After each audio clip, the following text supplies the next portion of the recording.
Hi guys, I'm trying to do a selfie video and I'm not very good at it.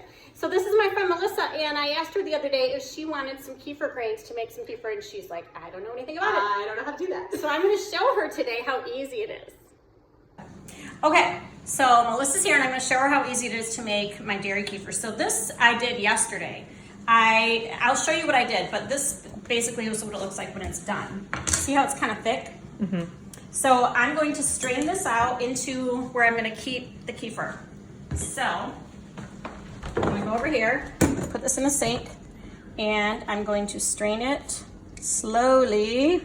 It's chunky. Yeah, it is because it's thick in there, but not all of it. There's a lot of it that's not thick, see? But it's going to strain through, and what you have left is going to be beautiful. See, this is a little bit liquidy and more chunky on the bottom because I let it go longer than normal. And my friend Kay, she is the one that told me how easy this was, and she's the one that told me how to do it. Now, I don't normally let it set this long because my kids don't like it this sour, and I don't think it really smells. Can you smell it? I don't think it smells like really sour. sour. It smells a little like yogurty. Yeah. So anyway, but she sometimes lets it go even longer so it really separates, and that doesn't bother her at all. So she just drinks it straight. Well, nobody in my family will drink this straight, but if you like yogurt, you could just flavor it with something, and it's loaded. It's so much more loaded with probiotics than yogurt is. So And that's good for your gut. Can you hand me that wooden spoon right there, please? Sure. Yes, it's so good for your gut. Okay, so I'm gonna make this go a little faster. And you can see that we're getting to the kefir grains in here, these little chunky monkeys. And that's whey, that really liquidy stuff. Oh, like Little Miss Muffet sat in her tuffet eating her curds and whey. We're down to, these are the grains. See, they look a little bit like cauliflower. So I'm going to give you half of these because this is like a lot. I don't need this many. That's why I originally, that day that we were talking on the phone, I was like, hey, by the way, because I was doing this right when I was talking to you. And I was like, hey, I don't know how. And I was like, hey, it takes less than 10 minutes. Okay, so that is the kefir grains, and I'm just going to set those there for now. And this is, I'm just going to wipe off the side. This is the kefir. It's just kind of like thick or thin yogurt-ish. You know, it's not as thick as yogurt. Now, do you flavor that ever? No, well, I throw it in smoothies. That's all I use it for. Do you? Yep, Okay. just smoothies. Because I know my kids like eat flavored kefir that we buy from local stores and stuff. And you But could flavor it. So so then just throw some fruit into it, which is basically the same thing as, So I just have my lid. This is dairy kefir, and I throw it in the fridge. So now I'm going to give you some. I have a jar for you to take home. Oh, yay. So I'm going to give you half of these.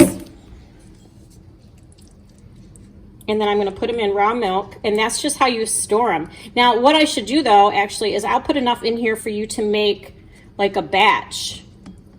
Okay. So, but if I was just going to store it, I'll show you. So here's my raw milk.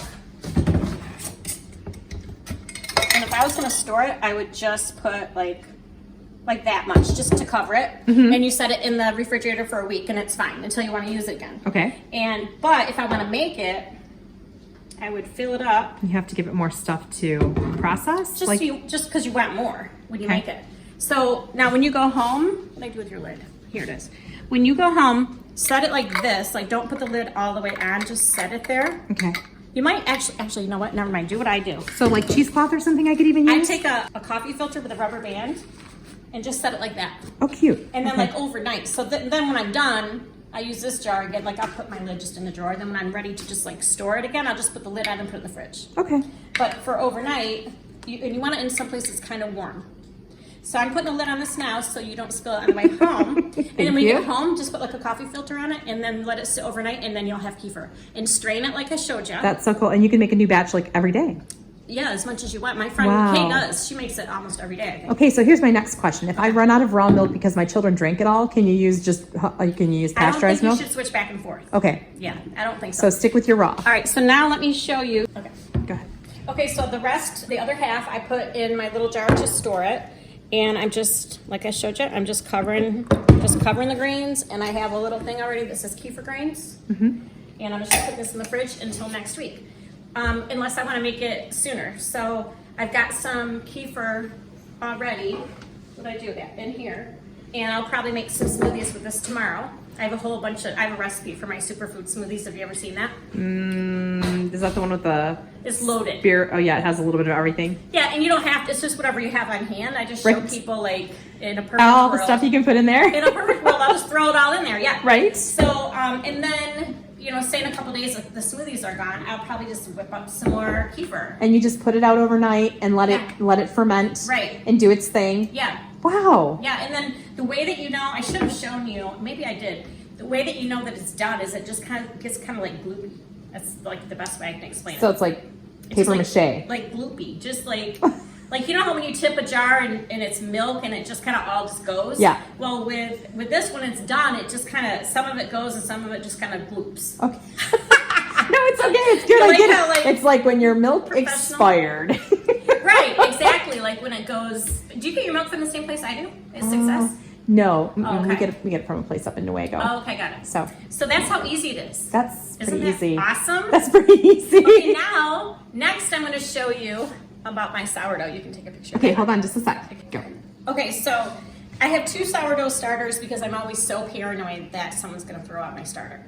So whenever I feed my starters, I feed both jars. Okay. And I always feed my starters with only einkorn, just because I want my starter to be like what I think of as a pure starter. Because someday I'd like to get to 100% einkorn loaf. I kind of don't think I ever will because einkorn doesn't rise quite as easy. So, right. But anyway, I just like my starter anyway to be 100% einkorn. But yeah, so I will give you some of my starter because as you can see, I have a lot. Like you only need a tiny little bit and you can just feed it and all of a sudden you've got enough to make bread. It's not hard at all.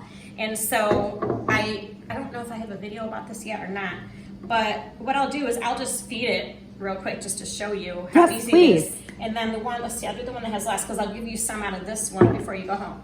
So to feed the other thing is you don't want to put your ferments together. I don't know what happens. Like, I don't know if they get moldy or if they don't work or whatever, but I've always been told, like when I have my kefir, I keep it over here and I keep my sourdough over there. Interesting. I don't know. I mean, nothing bad's ever happened, so I don't know. I mean, okay, so this is my einkorn.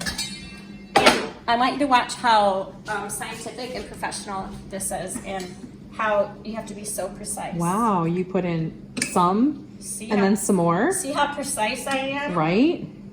Like if that was like probably 3 tablespoons, but see, if I had like that much in there, I would put, just a little less than that much flour ish. And it doesn't even matter. Okay. And so right now I don't want to use a bunch like that much flour. So I just am feeding it a little bit. Okay. So now watch how precise this is.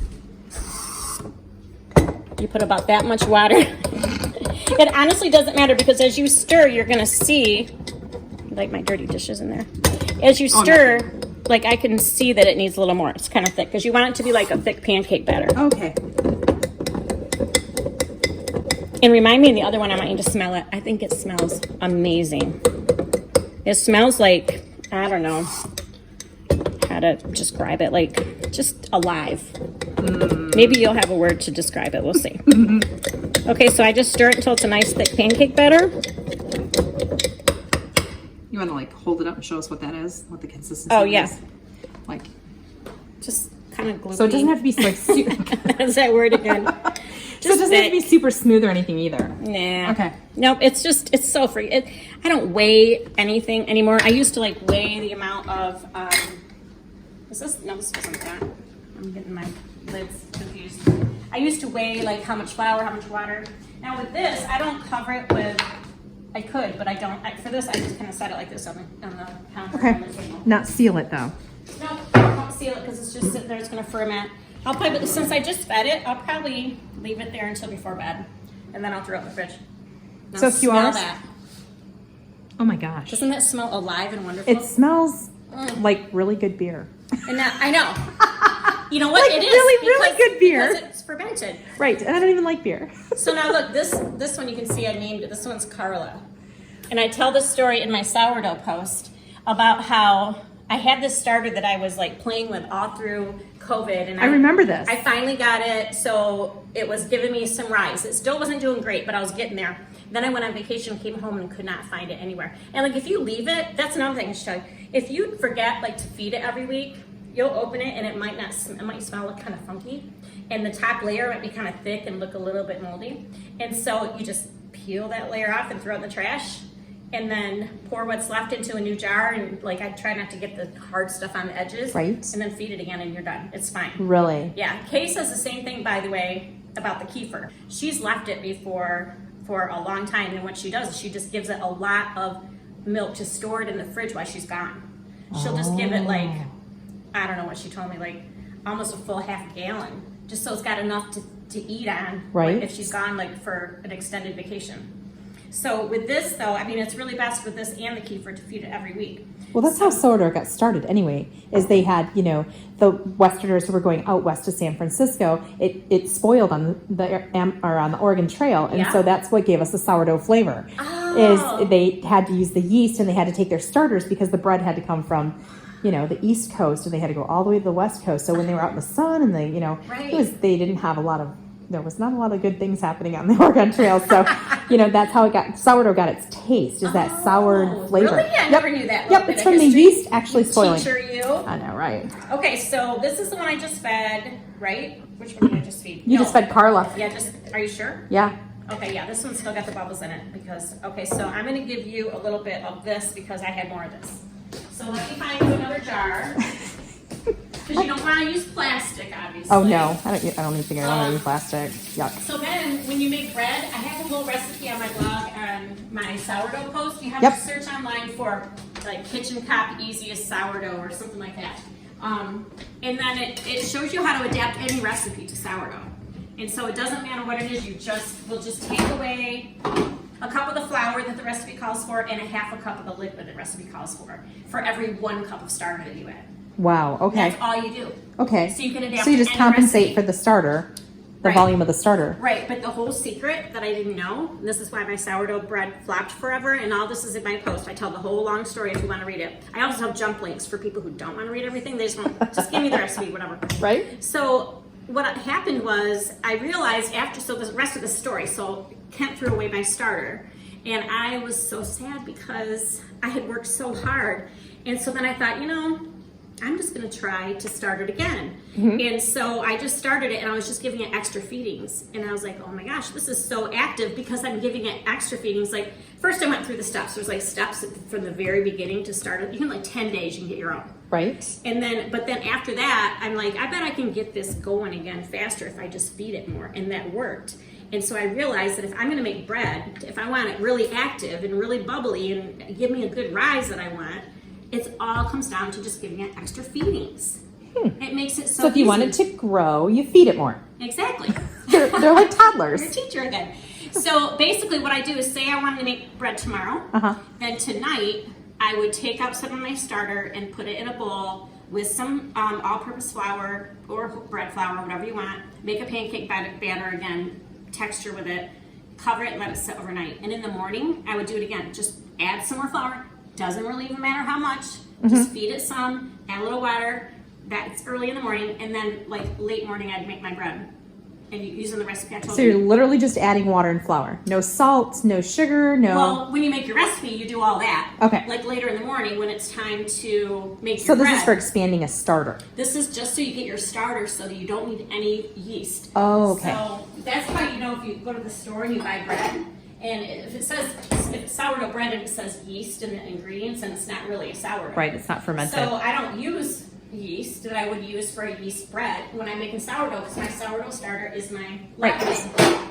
You know what I mean? That's because it has the yeast already in it. It's already fermented. And which is the whole goal, because I'm adding more whole grains lately to my bread, and that makes it then more nutritious because it's got that longer rise time that you need with sourdough. Gotcha. So it kind of starts to break down some of the anti-nutrients that a lot of people, it makes them sick. Right. And so a lot of people who are can't tolerate certain grains, they can easily tolerate sourdough. And do you find that einkorn makes a difference too, using that? Same with einkorn. A lot of people that can't tolerate grains can tolerate einkorn. Okay. This though is like a white einkorn. That is. But I ground my grains in, you saw, was it you?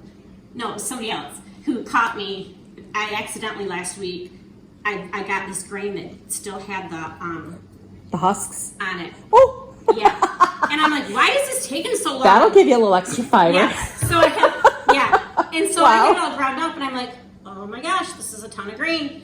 And I looked it up and that you really shouldn't cook with it, I guess. So I had to dump the whole thing out. Oh, It's pretty special. that was sad. So anyway, I had to start over, but I ground a whole bunch of einkorn grains, you know, like the little wheat berries, and I keep it in my freezer. The flour, you don't do too much at once because it doesn't hold on to the nutrients forever. Okay. So, and then I've been adding more and more of that to my sourdough recipe when I make bread, and so I've got, you know, more nutrients. How long do you find you could keep the einkorn flour that's ground in your freezer without compromising? There's a date that they say, like, it's not like you notice it going bad. Okay. It's just, they say that the nutritional value kind of decreases as more time goes on. So I just don't do a ton at once. Okay. Yeah. So I don't know, like, there's you can look it up, how long supposedly, I don't know if it's 6 months or 3 months or something like that. So, all right, so I'm going to give you some of that to take home too. Jeez, okay, I'll come over to your house any old time. You've got that was all this extra. cool stuff. Anybody else local, like if you know me and you live locally and you want some of this, it won't take me long and I'll have extra kefir grains again and I can give you guys some Goodness. too. Yeah, come to So- Kelly because she'll take good care of you and teach you all kinds of cool stuff. It's so easy. You got to tell people. It's easy until you,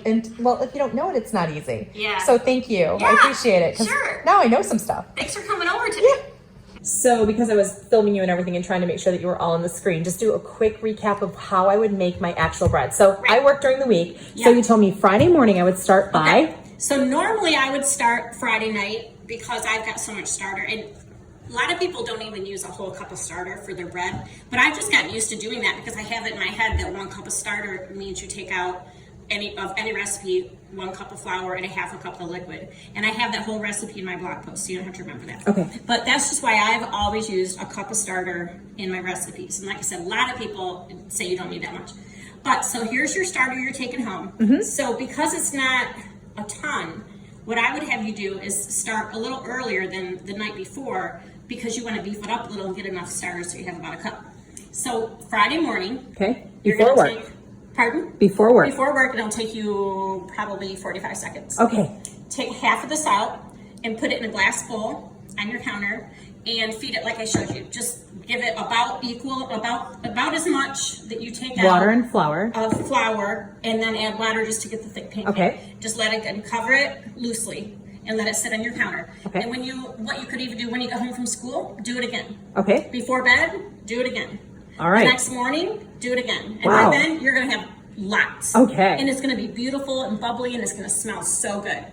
And so then, now one thing to keep in mind is you could give it too little flour and it won't hurt it. But they say if you give it too much flour, you could overwhelm it. So it's better just to give it a couple of tablespoons and some water. Well, it depends on how much you have. So like you saw, I had a ton there, and I just didn't want to use that much, so I just fed it with just a few tablespoons, whatever. But because there's not that much here, you want to give it just about the same that you see here. So like say this was your container and you were gonna feed it, you would throw flour until you just saw it. I mean, I probably wouldn't even do So that double much. the volume. Normally, just because for that small amount, but even for this big of an amount, I probably wouldn't put that much flour in it. Okay. I would use a little bit less. Okay. I mean, it's still not scientific. Okay. So anyway, so then you add about that much flour, and I would do that Friday morning, Friday after school, Friday night, and then first thing Saturday morning, and you're gonna have lots of starter by then. And then you just make your bread late morning on Saturday. Awesome. And use my recipe or any recipe you want to adapt. Awesome. Thank you so much. You're welcome. Thank you.